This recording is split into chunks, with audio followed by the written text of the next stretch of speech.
La revista informativa Democracia. Sin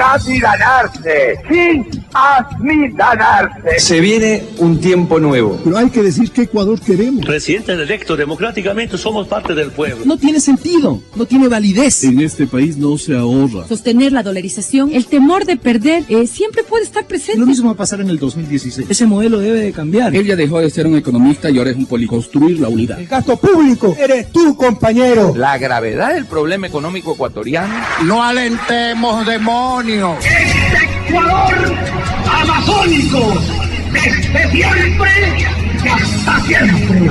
¡Viva la patria! La revista informativa Democracia. A partir de este momento, Gonzalo Rosero y sus invitados analizan los temas de mayor trascendencia. La revista informativa Democracia con Gonzalo Rosero. Más libre que nunca.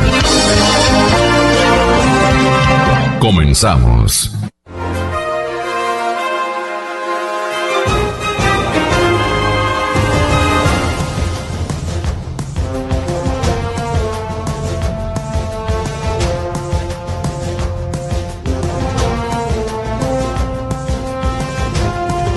Buenos días y que en la presente semana que estamos inaugurando tengamos visión para resolver nuestros problemas y coadyuvar en el empeño de cualquier compañía, sitio de trabajo o negocio familiar para darle fuerza y ñeque a todo lo que tenemos que ejecutar, realizar con buen ánimo y con mucha creatividad.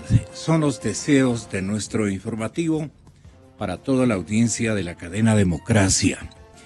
Bueno, hay 9 órdenes de prisión desde este fin de semana. 8 involucrados de las 9 órdenes de prisión huyeron ya del país. Y ese uno seguramente está por alguna parte. No tenemos mayor información. Marieta Campaña Villasís menciona desde la redacción de Expreso la tan debatida orden de prisión que ha llegado, aunque la mayoría de los involucrados ya están fuera del país, como dicen aquí, y por costumbre, a buen recaudo. Ayer se cumplió la audiencia de vinculación del exministro de Hidrocarburos, Carlos Pareja Yanuseli, y otros 16 individuos en un caso de presunto cohecho en Petroecuador. Todavía solamente cohecho y presunto. Las leyes de nuestro país. La jueza aceptó la vinculación y dictó órdenes de prisión. Entre, naturalmente, los señalados está Amás de Pareja Yanuseli y Alex Bravo, preso en la cárcel, un hijo, una hermana, un ex asesor de Pareja Yanuseli, la esposa de Bravo, exfuncionarios y contratistas de la estatal petrolera. Vamos a ver los nombres. Los nombres, claro, yo creo que está en libertad el señor fiscal de publicitar los nombres de los indiciados. Por lo menos con el título de indiciado, ¿no? Debería dar los nombres. Aquí le ponen al señor Tiban Lombo. Este es el fiscal lento. No hay otra adjetivización más firme y segura. Fiscal lento. Porque a cargo de él estaba este caso, ¿no?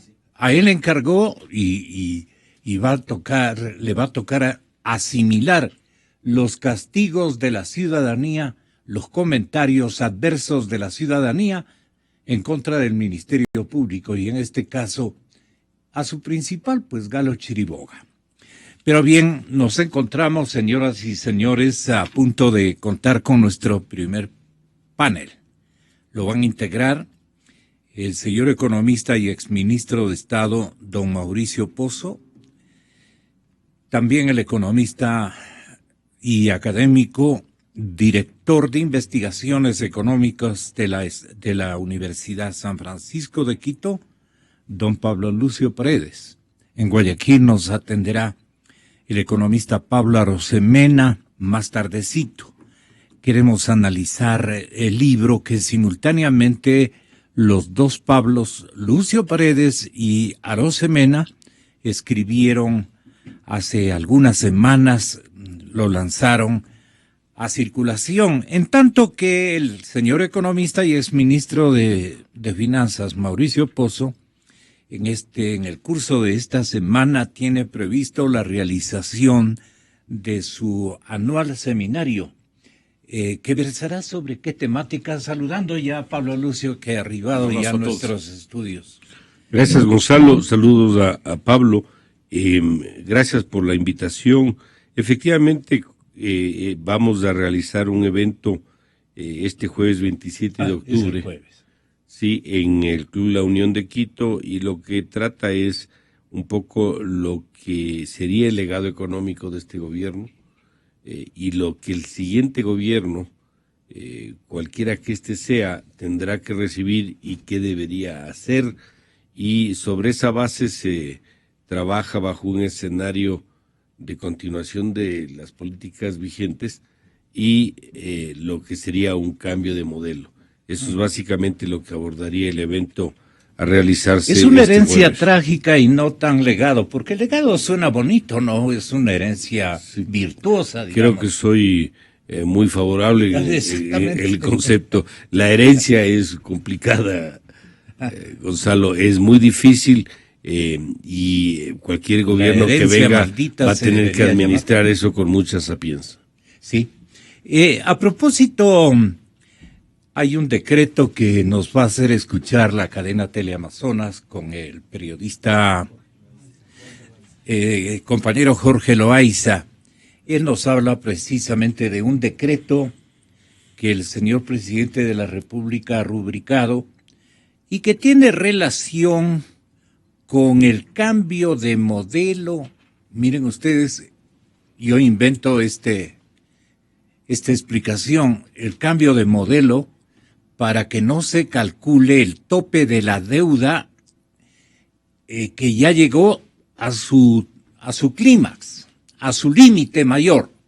Ya no puede endeudarse en este momento la administración Correa. El señor presidente ya no puede disponer ni autorizar ni palanquearse créditos en el exterior, pero él rápidamente, como dicen aquí en Quito, sabidamente, lo que hace el señor presidente es cambiarle de nombre, qué sé yo, firmar un decreto y entonces garantizarse, señores invitados, doctor Pablo Lucio Paredes y economista Mauricio Pozo, lo que se está autorizando él mismo es el famoso crédito por $10,000 millones que le va a prestar la banca china en colaboración con la banca de Corea del Norte, de Corea del Sur. Entonces los coreanos y los chinos les gustó el negocio de cobrarnos los más altos intereses. Estoy explicando a la ciudadanía de toda condición y cultura económica. Y entonces el señor presidente de la República cambia el instrumento y facilita legalmente la concreción de estos empréstitos, aparte de otros que subiendo ¿qué podríamos decir? Subiendo el monto autorizado por la Constitución por este cambio vía decreto ejecutivo, un cambio que es constitucional, me temo que es inconstitucional de hecho este decreto, pero no tengo la seguridad. Pido disculpas si estoy hablando tonterías. No, Gonzalo, estás hablando la verdad. Ojalá me salga alguien a decir después de contados instantes. Entonces yo le pido al doctor Pablo Lucio Paredes que tenga la bondad de informarnos esta situación. Van a autorizar mayores créditos. Y les están pidiendo a los candidatos a la presidencia de la República, le hace Cintia Viteri, Guillermo Lasso, Paco Moncayo, los más probables, además del señor, el candidato oficialista, Lenín Moreno, que los cuatro suscriban, para ver quién es quién, una carta en la que le manifiesten al país y a los organismos internacionales de crédito y a los gobiernos y organismos internacionales de crédito que no van a responsabilizarse por futuras contrataciones de crédito, que no se van a responsabilizar en la paga. Esto ha de ser seguramente imposible, pero eso es lo que están solicitando desde filas de profesionales economistas, colegas de ustedes, que ayer les oí con ojalá no sea cuento, pero por lo menos que hagan un poco de levantar el polvo de esta cosa. De lo contrario, ¿a dónde vamos a ir a parar, doctor Pablo Lucio Paredes? Tenga la bondad de explicarle a la ciudadanía, y usted sabe cuánto le queremos. Bienvenido. Muchas gracias, un abrazo a todos, saludos a Mauricio, a Pablo Arosemena si nos está escuchando, sí, y obviamente a toda la gente que está con la radio en la mañana. Mira, es un tema, es una barbaridad, ¿no? Esto de que el gobierno ha decidido de un plumazo eliminar casi 12,000 millones de dólares de deuda interna es una barbaridad. Hace parte de esto que el gobierno había señalado hace un tiempo, que es ser creativos en materia económica, ¿no? No me acuerdo alrededor de qué tema fue eso, pero se habló de la creatividad. Y yo creo que del mismo tema, porque era creatividad. Es probable, sí, tienes razón, es probable. Mira, es una barbaridad. Yo quiero volver a dar el ejemplo, porque recordemos que estos 12,000 millones, o casi 12,000, 7,500 millones tienen que ver con el IES. Es decir, el gobierno de un plumazo dijo, lo que le debo al IES, no le debo. Eso es lo que yo entiendo que el gobierno ha dicho, ¿no? Ya no debo, por eso ahora la deuda es menor, ¿no? Y el resto, una buena parte, es con las instituciones financieras públicas, corporación financiera, etcétera, etcétera, ¿no? Pero mira, esto es más o menos como si tú tienes una deuda de 10,000 millones con tus papás. Y de repente tú les dices, mire, como todos somos la misma familia, somos amables unos con otros, entonces ya los 10,000 millones no les debo. Ya no les debo, son mis papás, somos lo mismo, no les debo. Se acabó. Muy bien, uno dice, ya está resuelto el tema. No, no está resuelto. No está resuelto. Porque los papás cuando lleguen a jubilarse, les va a faltar los 10,000 millones. Perdón, en este caso los 10,000. Les va a faltar los 10,000. Y entonces los papás, ¿qué alternativa van a tener? Una alternativa es que van a tener una peor jubilación, porque ya no tienen los 10,000 que usted decidió no pagarles. O la segunda es que tienen que venir donde usted mismo y decirle, vea, los 10,000 que no me diste antes, ahora tienes que darme no 10, sino 15,000 para ayudarme en mi jubilación. Eso es lo que pasa exactamente con los 7,500 millones del IES. Es que lo que estamos diciendo es ya no le debe el gobierno al IES de esos 7,500. Entonces hay dos soluciones al tema. O los jubilados van a estar peor en el futuro, o dentro de unos años el propio IES tiene que volver a la sociedad ecuatoriana y decirnos, eso que no me dieron antes me lo tienen que dar ahora. ¿Sí? Entonces, la operación que tú haces con tus papás de no pagarle esos 10,000, ¿es una operación correcta? No lo es. ¿Es un engaño? Sí es un engaño, porque hay que estar claro que tiene consecuencias en el futuro. Y lo mismo es con las instituciones financieras públicas. Digamos, suena menos dramático porque no tiene que ver con la jubilación de la gente, pero tiene que ver con la capitalización de las instituciones que mañana no podrán dar crédito y habrá que recurrir al gobierno, es decir, a nosotros mismos, para decir, vea, hay que capitalizar a esas instituciones públicas. Es decir, es un engaño. Al menos hay que decirle a la gente, hemos eliminado esos 12,000 millones, pero mañana los ecuatorianos, o a las instituciones públicas, o financieras públicas, o al IES, habrá que ponerle otra vez ese dinero. ¿Quién va a poner ese dinero? Los ciudadanos ecuatorianos, porque cuando uno dice el gobierno pone, si no es el gobierno el que pone somos los ciudadanos a través del gobierno, que es muy diferente. Y la verdad, yo no he sabido, Mauricio sabe mejor que yo estos temas, y otros, pero yo no he sabido que se consolide a nivel internacional las deudas, por ejemplo, con el tema con el sistema de seguridad social, se consolide así nomás tan fácilmente, se diga la seguridad social, a los jubilados yo no les debo esa plata y desaparece. Yo no he sabido que se haga así las cosas, ¿no? Entonces es un tema muy grave, es una creatividad muy grave, es un engaño a la gente, porque insisto, al menos habría que decir a la gente, muy bien, hoy estamos eliminando esa deuda, pero esa misma plata con adicionales va a haber que ponerla en el futuro. Los ecuatorianos vamos a tener que poner en el futuro. ¿Quiénes resultarán ultrajados? Yo creo que todos. porque se trata de lo que llaman en hogares ecuatorianos vil engaño. ¿Usted qué le parece, economista? Gonzalo, me parece que lamentablemente se han vuelto mañosos con las cifras.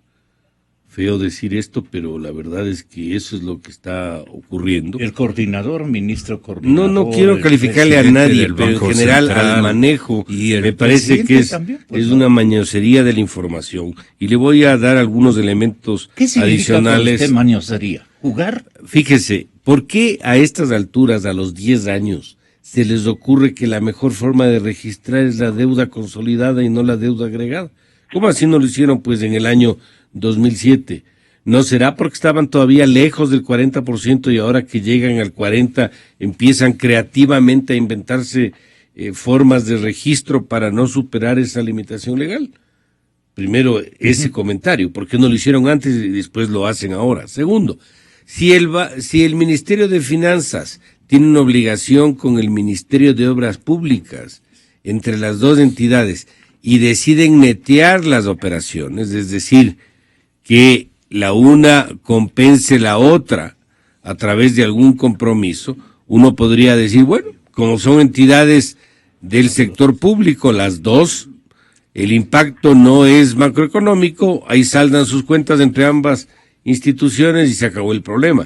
El problema actual no es ese, pues Gonzalo, el problema actual es que quieren anular la deuda interna, porque en la práctica es eso, donde el grueso de la misma, el 92% es la deuda de la Seguridad Social, pero la Seguridad Social tiene una cuenta por cobrarle al Estado porque le prestó plata, pero plata de los afiliados.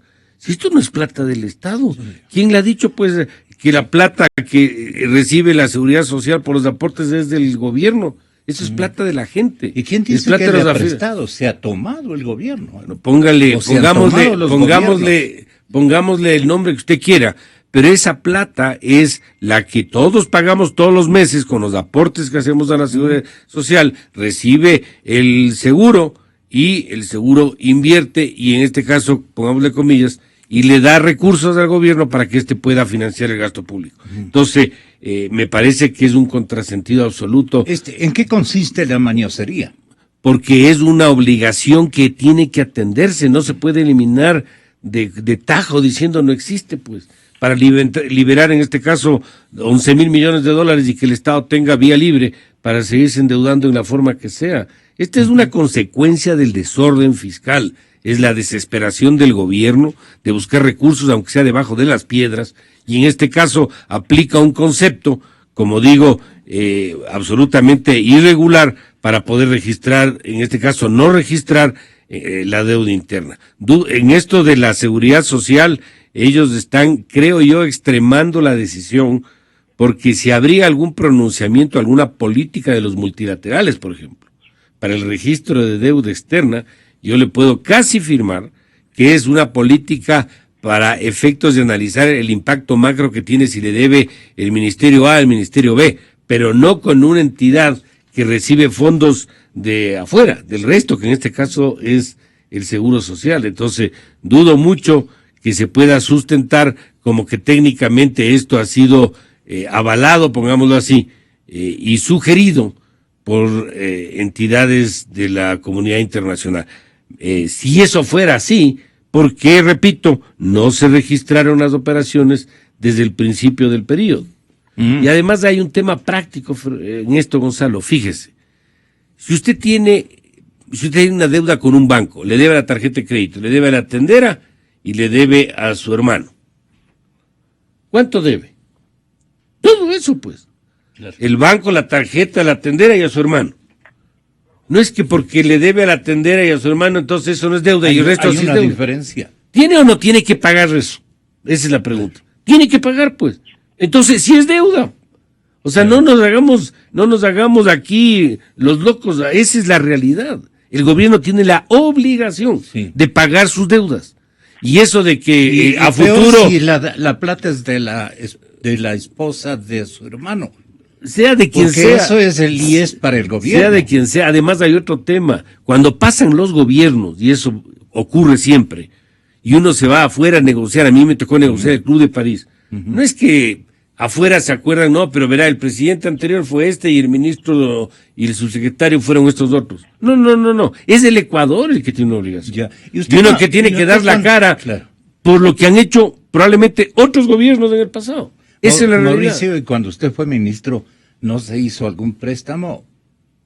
Bueno, debe haberse hecho algún préstamo, no hecho algún préstamo, sino debe haber tramitado algún crédito al Instituto de Seguridad Social. Claro que sí, por supuesto. Pero dentro, naturalmente, pero Gonzalo, en esa época había techos de inversiones del seguro en papeles públicos, inversiones a través de la Bolsa de Valores para temas de transparencia. ¿Quién tomaba la decisión? Había que buscar un acuerdo con el seguro, con el consejo directivo de la época, el ministerio de acuerdo a sus necesidades, y había que pagar, pues, no es que no había que pagar.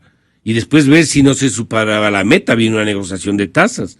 O sea, eso es lo normal, pero con techos, pues ahora ya no hay techos, Gonzalo. Claro. Ni siquiera se lo hace vía bolsa. Ya cogen la plata del seguro y a dedo financia el proyecto hidroeléctrico X. Eso no es cuidar la plata de los aportes. Y ahora esa plata dicen, ya no se registra. Ya, entonces, como no se registra, eso es 10% del PIB, o lo que sea. Entonces ahora sí endeudense en 10% más. Me parece que por ahí no van las cosas. A la final, y finalmente con eso me termino, esta plata se debe. Y uno tiene que cumplir las obligaciones honradas. Y esta es una obligación del Estado con la seguridad social, que es el grueso, como explico, de la deuda interna. Usted, ingeniero Pablo Arosemena, en la ciudad de Guayaquil, ¿qué opina de esto que deben llamar el exministro Pozo una maniosería fiscal? Bueno, muy buenos días, gracias Gonzalo por la oportunidad, un saludo para Pablo Lucio y para Mauricio y para todos sus radioescuchas, contento de estar aquí en el programa, en el panel desde aquí, vía telefónica desde Guayaquil. Muchísimas gracias. Sí, estoy de acuerdo con lo que se está expresando, lo he estado escuchando con atención y lo suscribo, ¿no? Para mí el tema de fondo, que de alguna manera hacemos un abordamiento del tema en el libro de La culpa de las vacas flacas, es el balance de lo que ha pasado en los últimos 10 años. Si usted me pidiera que haga una suerte de resumen de lo que ha pasado en los últimos 10 años y que nos ha puesto en esta situación complicada que hoy estamos en la economía. ¿Cómo sería el relato ahí? El relato sería sencillo. Para mí es un 2-3-4. 2-3-4. ¿Qué quiero decir con esto? Lo primero, los ingresos. Nosotros en el libro hicimos un análisis de toda la renta petrolera que ha entrado al Ecuador, digamos, en toda la historia, y la dividimos en tiempos. Resumiendo las cosas, podríamos decir antes de la Revolución Ciudadana y después de la Revolución Ciudadana hasta el día de hoy.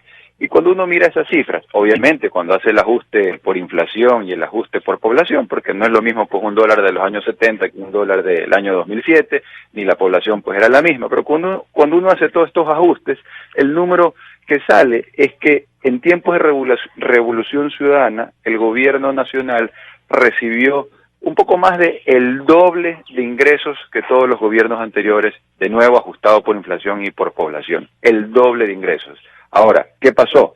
No solo que hubo el doble de ingresos, sino que cuando vamos a ver el gasto en el gobierno de Revolución Ciudadana, ajustado por inflación y por población, se triplicó en relación a los gobiernos anteriores. Este es el 2-3-4. Doble ingreso, triplicaron el gasto. Y luego nos vamos a la deuda, que es un poco lo que estamos conversando ahora. ¿Cómo quedó la deuda desde que arranca el gobierno hasta el día de hoy? Bueno, la deuda se ha multiplicado por 4, se ha cuadruplicado. Entonces ese es el 2-3-4 que un poco resume lo que ha pasado en los últimos 10 años. Duplicaron ingresos, a pesar de eso triplicaron el gasto, pero es que a pesar de eso, la deuda la multiplicaron por 4. Y ahora están haciendo piruetas o mañoserías para tratar de darse más margen de maniobra y poder seguir evitando hacer el ajuste que toca hacer, ¿no? Porque al final, pues en economía uno le enseñan que no hay nada gratis, que tienes 2 huecos, un corcho, tapas uno, destapas el otro. Entonces realmente hay que hacer un ajuste que no lo está haciendo el gobierno, y los resultados se ven en términos de la economía real, en términos de empleo. Hoy la situación de desempleo, subempleo, lo que antes se entendía como esta categoría de subempleo, pero que ahora se le ha puesto el nombre del empleo no adecuado, ese es un problema, ¿no? Y es un problema que era cierto en el 2007, cuando arrancó el gobierno, donde 6 de cada 10 ecuatorianos no tenían el empleo formal adecuado, pero en el 2016, 10 años después, digamos, ese problema sigue estando exactamente igual. Nos hemos quedado congelados en el tiempo, 6 de cada 10 ecuatorianos no tienen un empleo formal. Si queremos verlo en personas, de cuántas personas estamos hablando que al día de hoy, con el corte de las cifras de septiembre del INEC, son más de 4.400.000 ecuatorianos que están dentro de la clasificación de no contar con un empleo adecuado o formal. Y eso es un problema. Decía yo el otro día, oye, si lo quieres visualizar, si esos ecuatorianos hicieran una fila, poniéndose uno detrás del otro, como cuando uno hace una fila para conseguir un trabajo, esa fila, ¿sabe qué tan larga sería? Esa fila sería desde el Carchi hasta el Macará, y de ahí a la vuelta al Ecuador 5 veces. Ese es el tamaño de la fila del empleo no adecuado en el Ecuador, y ese es un problema de fondo que me parece que con todas estas piruetas que hacen con la deuda, no lo terminan de resolver, porque al final las soluciones, y es algo de lo que planteamos con Pablo Lucio en el libro, van por el lado de la productividad, de ser más productivos como país, y esto pasa por un entorno amigable con la inversión, reglas claras, y tratar pues con amabilidad al inversionista, al pequeño, mediano y gran emprendedor, para incentivarlo a que invierta, genere empleo, y así pues tengamos un círculo virtuoso y podamos salir adelante. El diagnóstico de tu compañero de libro y queridísimo amigo Pablo Arosemena, amigo tuyo y amigo de la audiencia de la cadena Democracia, manifiesta lo que acabamos de escuchar, pero el señor presidente de la República en la sabatina dijo lo siguiente. El total de empleo en economía en septiembre de 2015 era 7.274.000 puestos de trabajo, entre empleados y subempleados.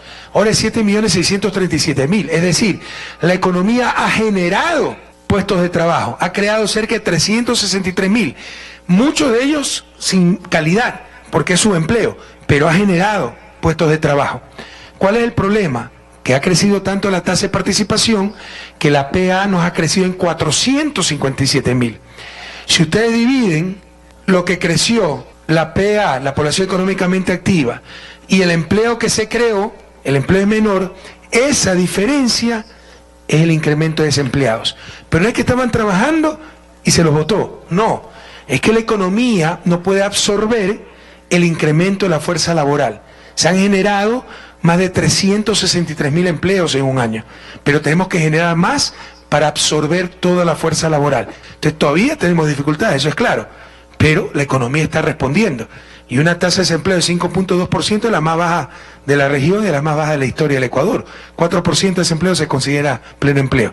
El problema está sobre todo en el subempleo, que la economía ha generado empleo, bastante empleo, pero probablemente por las dificultades económicas no ha subido la tasa de participación para llenar la olla, completar el ingreso. Tal vez la mamá que no trabajaba quiere trabajar.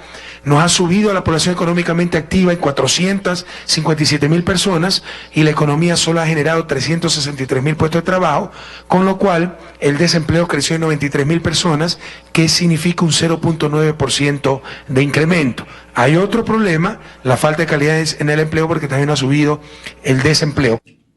¿Es argucia del señor presidente, Pablo? Sí, voy a ese tema, creo que es bien importante. A ver, es cierto que digamos en los últimos 12 meses, septiembre, la población económicamente activa ha crecido, para redondear, en 450.000, son 457.000, digamos, 457.000 personas. El presidente dice, de esos 457, 363.000 han conseguido empleo, y realmente el problema importante es 94.000 personas que se han quedado desempleadas. Entonces, según el presidente, el problema de empleo es de 94.000 personas, ¿no? No es así, incluso el presidente dice, no se han perdido empleos en el Ecuador, porque más bien se han creado 300, no, hay exactamente en estos mismos 12 meses, 341.000 personas que han perdido un empleo adecuado. Un empleo adecuado es el empleo que la gente trabaja al menos 40 horas a la semana, gana más del salario básico, en fin. Si hay 341.000 empleos adecuados menos, quiere decir que se han destruido esos 341.000 empleos. Sí, se han destruido esos empleos. Si no, ¿cómo disminuyó la calidad del empleo en ese número? Entonces, realmente lo que ha sucedido en el Ecuador es que 341.000 personas han perdido su empleo, Luego han venido 400,000 adicionales a engrosar la población económicamente desempleada. No, han venido personas al mercado laboral. Ya. Han venido 400,000 y pico. ¿De dónde vienen? Del crecimiento natural del mercado laboral, de la población, y personas que antes no pensaban trabajar y que por los problemas de la economía decidieron trabajar. Entonces, realmente, lo que tenemos es 341,000 que perdieron su empleo adecuado, un empleo bueno, y 400,000 y pico que vinieron desde fuera a engrosar, ¿no? Entonces, ahí tenemos 700,000 personas, ¿sí?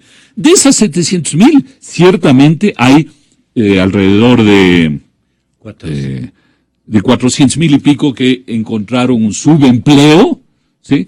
Yeah. Hay 100,000 y pico, 173, 179, que encontraron esta categoría que se llama empleo no remunerado, es decir, aparentemente ayudantes en el hogar, ayudantes de una serie de cosas, pero que no ganan nada. Eso es un empleo. Pero están tomados en cuenta por el INEC. Sí, están tomados en cuenta, sí, pero es una categoría bien extraña, porque decir que es un empleo alguien que está de ayudante y no gana nada es bastante extraño. Entonces, mira, no vamos a entrar en el detalle. No le dan con el sartén. Mira, si es que no acepta ese empleo. Si es que es como tú dices. Es que es así, ¿no? La categoría se llama exactamente así, ¿no? Entonces, la verdad, pero bueno. Pero el tema importante es solo una cifra. Pero la economía tiene alguna virtud para haber generado 400,000 y pico de empleos. Pero a ver, el tema es que el problema no es que hay 94,000 ecuatorianos que tienen un problema de empleo en este último año. No, hay más de 600,000 ecuatorianos que tienen un problema adicional de empleo en este último año. No, el gobierno dice, no, solo son los 94,000 desempleados. Yo digo, no es así. Son los 94,000 desempleados. Luego tú tienes los 341,000 que tenían un empleo adecuado y hoy no lo tienen. Esas personas se bajaron de un buen empleo a un subempleo o algo les pasó, pero empeoró su situación, ¿no? Luego tú tienes estos 179,000 que antes no hacían nada y ahora tampoco están haciendo nada porque están en esta especie de empleo no remunerado. Entonces tú sumas todas esas categorías y tienes más de 600,000 personas cuya situación es peor que la situación de hace un año atrás. Entonces no son los 94,000 desempleados, son más de 600,000 personas cuya situación ha empeorado laboralmente en estos 12 meses. Es la realidad del país. Uno puede sumar un poquito más, quitarle un poquito más. Estoy hablando en términos generales. ¿Cuántos desempleados hay este momento en el Ecuador? Hay 94,000 desempleados más. Pero ojo, insisto, Gonzalo. ¿Con los que habían cuánto sería, perdona, Pablo? Bueno, ahora están 5%, como dice el gobierno, y 5% es alrededor de 400,000 personas. Es el histórico, 5%. Pero también hay que tomar en cuenta lo que estoy señalando, que es, por ejemplo, que antes había 341,000 personas que tenían un empleo adecuado y que lo perdieron. Esas personas, en el mejor de los casos, están en un subempleo. ¿Empeoró su situación o no empeoró? Pero lógico. Por supuesto que empeoró, pero etcétera. Entonces, pasaron de empleo de calidad a un mal empleo. Entonces, no es que hay 94,000 personas que están en problemas laborales, no. Hay más de 600,000 personas cuya situación laboral empeoró. Ese es el criterio importante en una sociedad. ¿Empeoraron o no empeoraron? Porque nuevamente el gobierno no toma en cuenta al que tenía un buen empleo y pasó al subempleo, no lo toma en cuenta. No, ¿cómo que no le toma en cuenta? Hay que tomar en cuenta. Si antes tenía un buen empleo y ahora tiene un empleo de mala calidad, desmejoró. Entonces, la pregunta correcta es, ¿cuántos ecuatorianos desmejoraron su situación de empleo en este año? Y esas son alrededor de 600,000 personas. No ha sido mayor, dice el presidente, la desocupación o el subempleo. No han subido esas estadísticas alarmantemente como mencionan economistas opositores. Él dice, es que estamos saliendo de la recesión. Hay un índice en el incremento de depósitos. La banca tiene 10,000 millones de dólares y está prestando dinero para actividades productivas y eso naturalmente generan puestos de trabajo. Ya estamos saliendo de la recesión, hay claros signos de recuperación. Por ejemplo, aquí vemos la variación mensual de depósitos de los bancos privados. Los últimos 4 meses tenemos incremento en depósitos, eso es signo de recuperación, ¿no?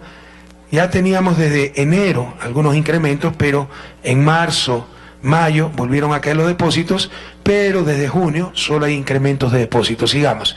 Y también hay incrementos del crédito. Este es el crédito bancario. Los últimos 4 meses el crédito se recupera fuertemente. De hecho, los bancos están llenos de liquidez y uno de los problemas es que no tienen dónde colocar. Esto, entre otras muchas cosas, demuestran pues recuperación. De hecho, las cifras del segundo trimestre con el terremoto, yo dije, van a ser catastróficas. Y comparado con el trimestre anterior crecemos. Comparado con el mismo trimestre del año anterior, lo que llamamos T-4, todavía decrecemos. Pero con T-1, el trimestre anterior, ya crecemos y eso es signo claro de recuperación. De hecho, los que definen recesión como decrecer varios semestres seguidos, se les acabó la recesión porque ya crecimos pues el segundo trimestre con respecto al trimestre. No, yo creo que todavía seguimos en recesión, pero nos estamos recuperando, compañeros.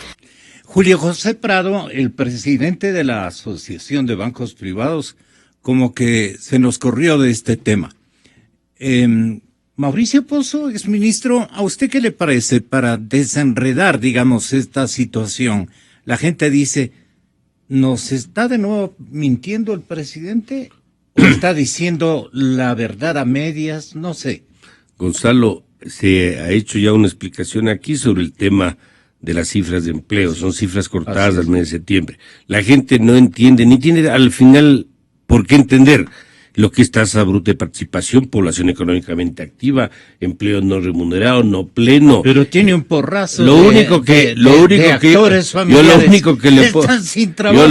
le puedo decir es que en el último año han cerrado cerca de 7,000 empresas. Y si las empresas han cerrado, quiere decir que hay gente que se queda sin trabajo.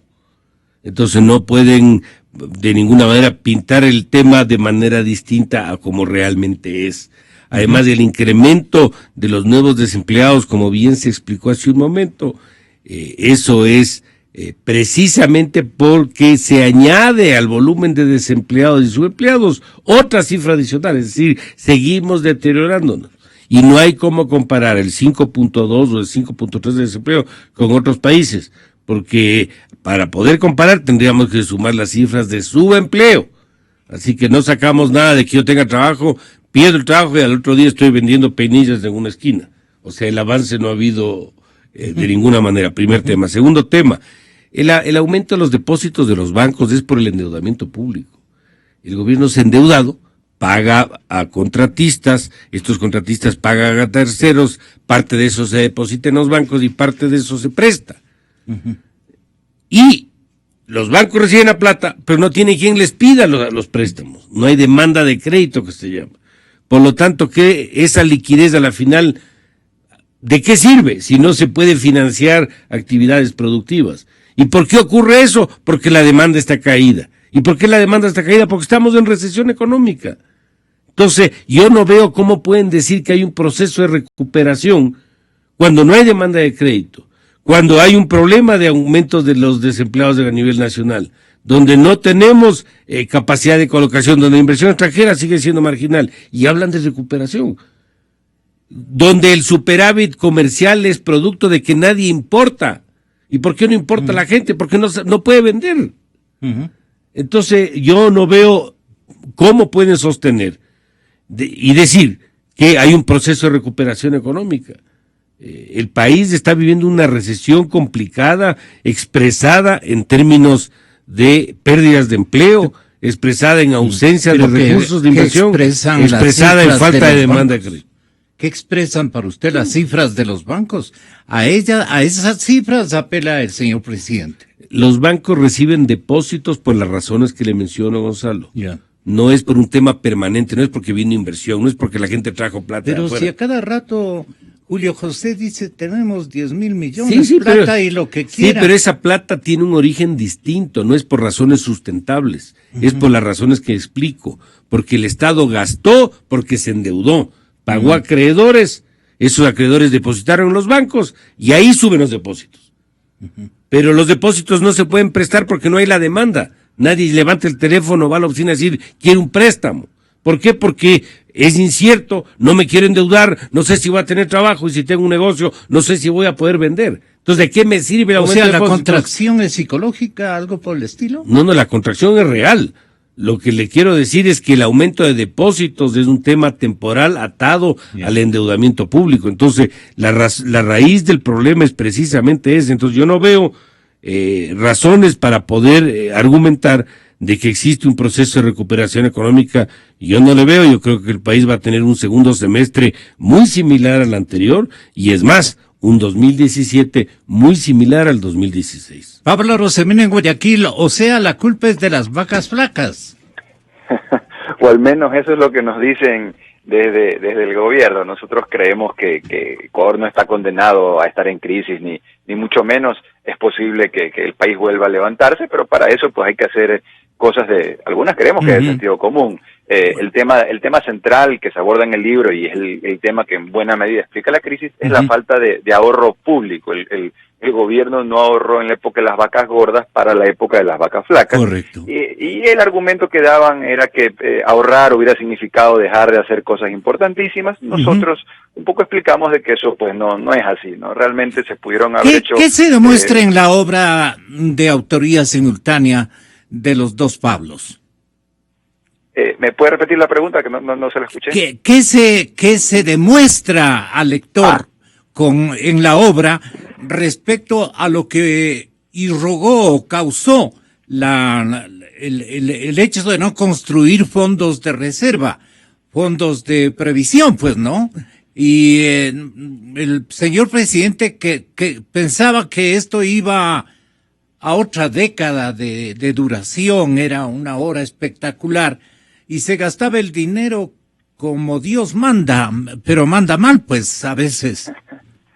Yo creo que uno de los temas del libro es la importancia del sentido común, porque lo que las personas que nos están escuchando saben, el profesional, la ama de casa, el padre de familia, que cuando tiene un poquito pues lo ahorra en la alcancía, en el colchón o en el banco, para en los momentos complicados. O sea, ese sentido común, claro. Esas finanzas personales o familiares bien llevadas, no debería ser muy distinto de las más elevadas finanzas públicas, y ese es tal vez uno de los grandes temas del libro. El señor presidente no practica el sentido común, o no practicó, digamos.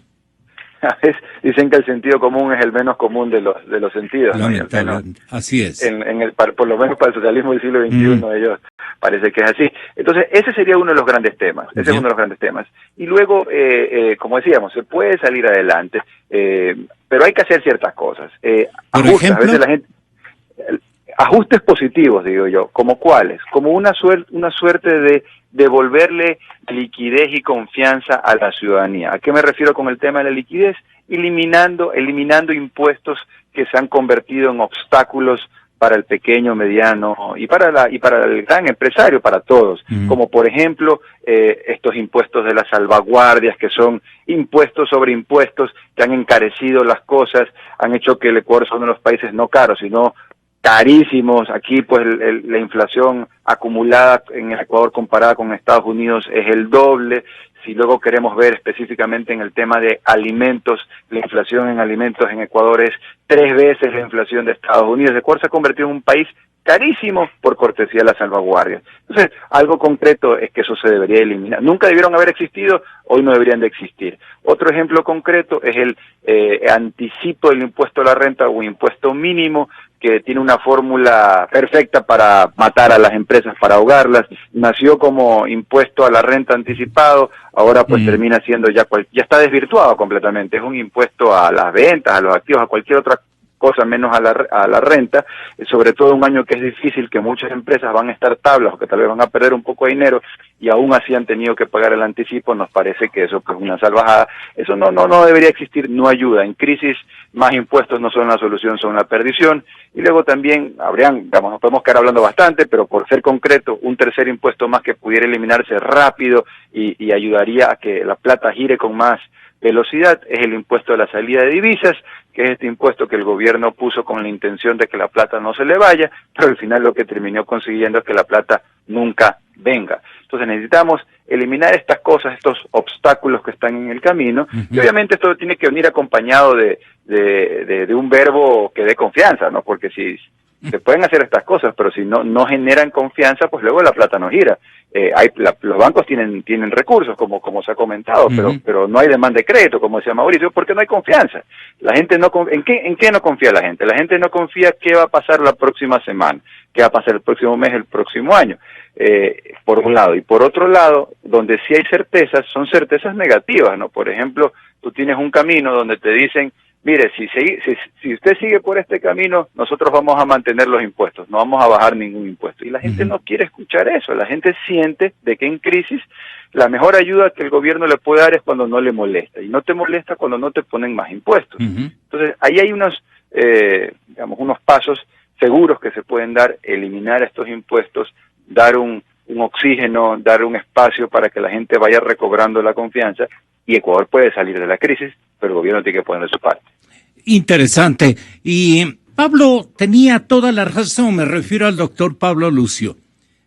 CEPAL está pendiente, está observando el tema del subempleo en el Ecuador. Según CEPAL, según cifras oficiales inclusive, este grupo de subempleados en la nación ecuatoriana, quienes trabajan menos horas, ha crecido en un 39% en el último año. Esto es lo que el dato último, por lo menos de CEPAL.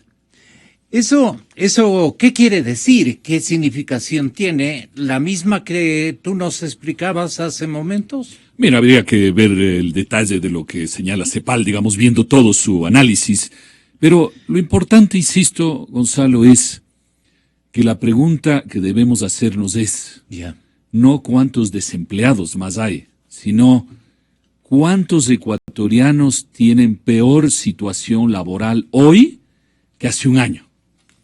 Eso incluye evidentemente los desempleados, pero como te decía, incluye también los 341,000 o algo así, 341,000 personas que tenían empleo adecuado y hoy no lo tienen y que probablemente están subempleados o no sé, lo que sea, no importa, o sea, sí importa, pero no sabemos exactamente.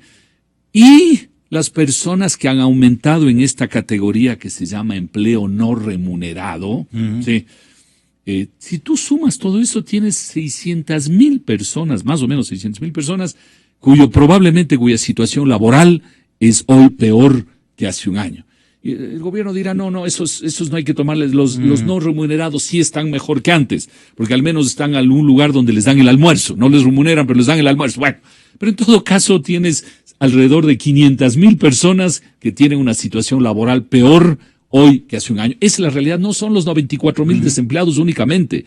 Hay 500 o 600,000 personas que tienen un peor empleo hoy que hace un año. Eso es una enorme cantidad. Ahora, yo quisiera... solamente que un asunto que me parece importante.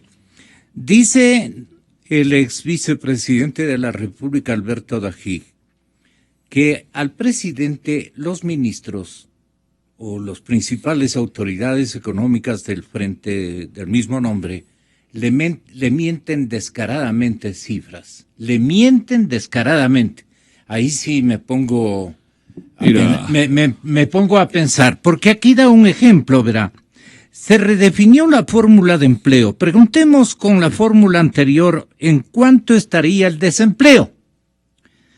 Las recaudaciones de impuestos han caído en 2,000 millones de dólares a septiembre respecto de lo presupuestado.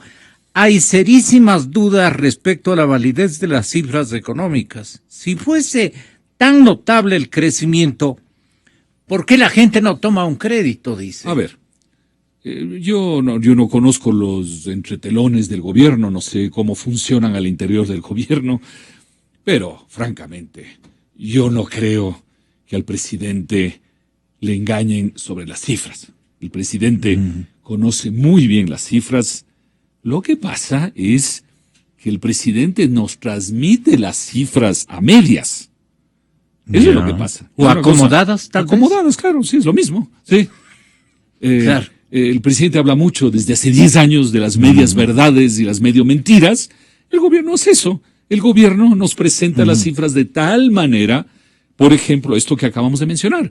El presidente dice, se han creado 363,000 empleos en el Ecuador y el problema realmente son solo los 94,000 desempleados. Como te acabo de decir, si uno desglosa un poquito las cosas, y no es que el gobierno no tiene las cifras, sí las tiene, el presidente dice, no se han perdido empleos en el Ecuador. ¿Cómo que no se han perdido? Si hay 341,000 personas que ya no tienen un empleo adecuado, se han destruido al menos 341,000 empleos adecuados en el Ecuador. Entonces, solo es un tema, no de que el gobierno no tiene las cifras, ni que el presidente no tiene las cifras, sino que nos presentan las cifras de cierta manera para hacernos creer que las cosas están mejor de lo que están, pero la gente en la vida diaria sabe lo que está sucediendo. Ahora, yo quisiera, por el tiempo, entre otras cosas, el tiempo de la radio. Ya terminamos. No por mí, sino por el tiempo de la radio. Hoy estoy desocupado, Gonzalo, así que me quedo el tiempo que tú quieras, pero supongo que vendrán otras personas. Así es. Como decía Pablo Arosemena. El señor alcalde de Quito. Ah, perfecto. Como decía Pablo Arosemena, la productividad es el tema fundamental. Entonces, cuando él dice, a través de la eliminación de una serie de impuestos, el ISD, el anticipo, en fin, una serie de cosas, hay que trasladar recursos de vuelta al sector privado. ¿Por qué es eso? Porque el sector privado utiliza el dinero de mejor manera, más eficiente y más productiva que el Estado. Por eso hay que hacerlo. Y uno de esos gastos, Gonzalo, tú tienes aquí constantemente invitados petroleros de altísima calidad, casi todos los días, o con frecuencia. Hay una pregunta que es muy sencilla en el Ecuador en este momento. Dila. ¿Tiene sentido meterle 12,000 o 13,000 millones de dólares, 12 o 13% del Producto Interno Bruto a la refinería del Pacífico? ¿No? Y ahí también el gobierno utiliza la misma cosa de hace un rato de mostrarnos ciertas cifras que no son la película. Sí. El gobierno dice, nos ahorramos con eso, digamos, al precio actual del petróleo, 4,000 millones de dólares en importaciones. Al precio anterior eran 6,000 millones. Bueno, nos ahorramos 4,000, 5,000, 6,000 millones. Y con eso se queda el gobierno y dice, mire qué maravilla, nos ahorramos 4,000, 5,000, 6,000. Pero no nos está diciendo cómo va a pagar. Que hay, antes de eso, que hay que ponerle petróleo a la refinería y eso cuesta. ¿De dónde va a traer? Y eso cuesta, si lo compres cuesta. Y si pones el tuyo también cuesta porque dejas de exportar. Y luego hay que pagar, como tú bien dices, Gonzalo, los 12,000 o 13,000, de donde haya sacado la plata hay que pagarla, digamos, eso no importa, hay que contabilizarla. Entonces, la pregunta a los invitados tuyos, yo no soy experto en petróleo, pero por sentido común digo, con todo eso, lo que queda al Ecuador es muy poco, de lo que yo sé, pero es una pregunta para próximos días a los invitados petroleros. ¿Cuánto deja finalmente una refinería? Es lo que importa, lo que deja una refinería, ¿no es cierto? Lo que genera al final. Seguro. Porque hay que quitarlo, el petróleo que se le mete, el valor de la refinería, todo eso. ¿Cuánto queda? ¿Sí? De lo que yo sé, queda $3 o $4 por barril. $3 o $4 por barril. Es decir, en el caso de la refinería del Pacífico quedarían 300 millones. ¿Sí? Hacer una cosa de 12,000, 13,000 millones, no para ahorrarnos los 4,000 o 5,000 que dice el gobierno, sino al final ahorrarnos 300 millones al año, o tal vez 400 con suerte. Insisto, es una pregunta para los futuros invitados en uno de estos días. ¿Vale la pena? No. Porque aumenta tremendamente el riesgo de que si eso no funciona bien, ya no ganamos los 3 o 4, sino perdemos. ¿Sí? Genera una enorme masa de deuda en el país, lo cual también genera riesgos y problemas. Es decir, hacer una obra de 12,000 o 13,000 millones para que al final nos queden 300 millones o 400 millones y estemos tremendamente endeudados y corramos más riesgos, etcétera, no vale la pena. No vale la pena. Entonces, ese es un tema fundamental en Ecuador. Ahora, ¿por qué el gobierno lo quiere hacer? El gobierno lo quiere hacer porque quiere irse, independientemente de otras razones, porque el gobierno quiere irse diciendo, estoy dejando hecha y contratada y en marcha la obra más grande de la historia del Ecuador. Sí.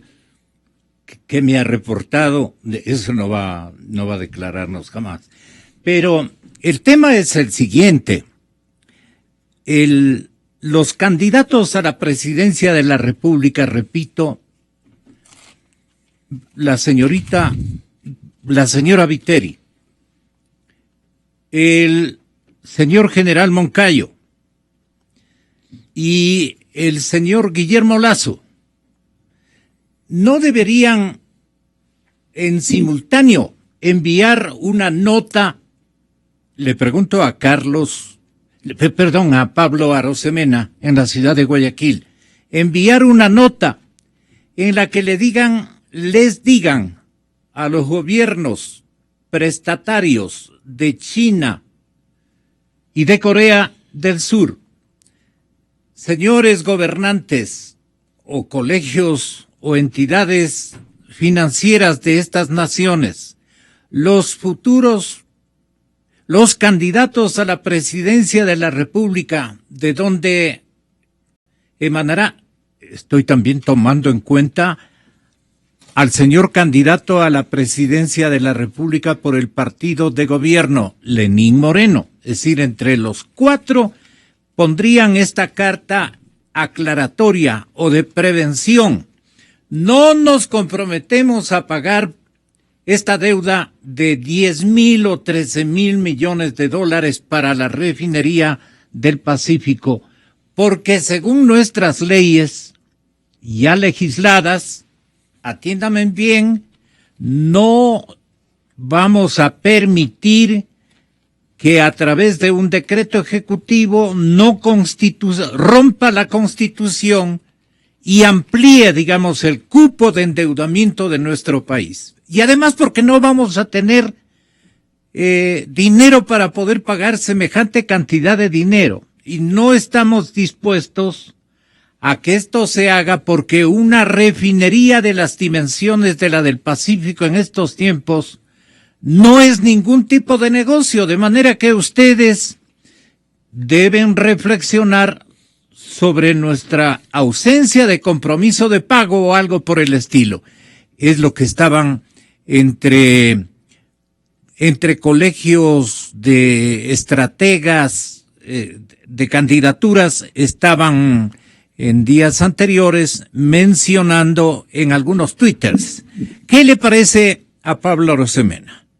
Yo pienso sobre esto 2 cosas, ¿no? Lo primero, los organismos internacionales, multilaterales, han sido bastante claros en decir que el hecho que Ecuador hoy paga esta tasa muy onerosa, los bonos ecuatorianos de 10.75, que es una paradoja, es de hecho una tasa más cara, el Ecuador paga una tasa más alta de lo que un ecuatoriano podría conseguir como financiamiento local, así de mal está o así elevada está esa tasa o spread. Buena parte de eso tiene que ver con el default o esa quita de deuda que se hizo en el año 2008. Entonces, las acciones tienen consecuencias y por eso estos temas son muy delicados, ¿no? Son muy delicados, eso por un lado. Luego, por otro lado, pero bueno, al final del día, hay que ver el problema y cuál es el problema que tenemos. Tenemos deuda cara y a relativo corto plazo y algunas partes medias oscuras en el sentido que no es claro, no son claros los detalles de cuáles son los términos. Entonces, eso es lo que me parece que hay que cambiar. ¿Qué hay que hacer? Entonces, la deuda hay que reperfilarla, en vez de corto plazo debería ser de mayor plazo, mientras más largo mejor, tasas altas cambiarlas por tasas bajas, que de una deuda cara hacerla una deuda barata, y allí donde hay oscuridad, pues encender la luz y poner claridad de todos los detalles para que todos los ecuatorianos conozcan y todo el mundo pues sepa y pueda opinar. Ingeniero, ¿qué renglones no son claros? Mire, yo le diría que los temas con China, no es que estén en chino, pero no es fácil el acceso a esa información. La gente que se dedica a este tipo de cosas y dar comentarios, no encontramos esa información con la misma claridad que uno podría encontrar, pues, qué sé yo, una carta de intención con un multilateral o algún otro tipo de documento. O la Corporación Financiera de Venezuela. Entonces, ahí el tema es ese, ¿no? Porque tenemos deuda cara a corto plazo, esa deuda deberíamos de convertirla de manera inteligente en una deuda que sea de un plazo mayor y con una tasa pues menos onerosa. Todas estas cosas se pueden, pero siempre con confianza, ¿no? O sea, generando confianza. Ahora, se genera confianza cuando uno se sintoniza con lo que la economía necesita. Hoy la economía necesita que le bajen los impuestos. La economía necesita que la plata empiece a girar con velocidad, pero esto de nuevo es construyendo confianza y la economía necesita volver a crecer. Todo esto se resuelve con una economía creciente, pero para que la economía crezca hay que aumentar la productividad. Entonces todos los cañones deberían de apuntar hacia eso. ¿Cómo hacemos para trabajar en la productividad? Que aumente la productividad del Ecuador.